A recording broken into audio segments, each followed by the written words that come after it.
Você vai colher tudo aquilo que você plantou. Vai ser bênção demais. Chuva de bênção na sua vida. Eu vejo sim, chuva de bênção na tua direção. Pode contar o dia de hoje, porque o milagre, ah, teu milagre vai gerar notícia, não só no Brasil, mas no mundo inteiro. Teu milagre vai espalhar, porque te prepara para o teu testemunho. Porque é necessário você testemunhar para fortalecer a vida de alguém do outro lado. É necessário você falar o que você passou, o que você viveu, porque tem pessoas que estão passando o que você passou, o que você viveu. Então, conta o seu milagre.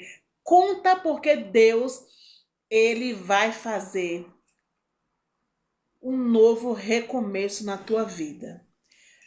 Você fica tranquilo, fica tranquila, descansa no coração e toma posse.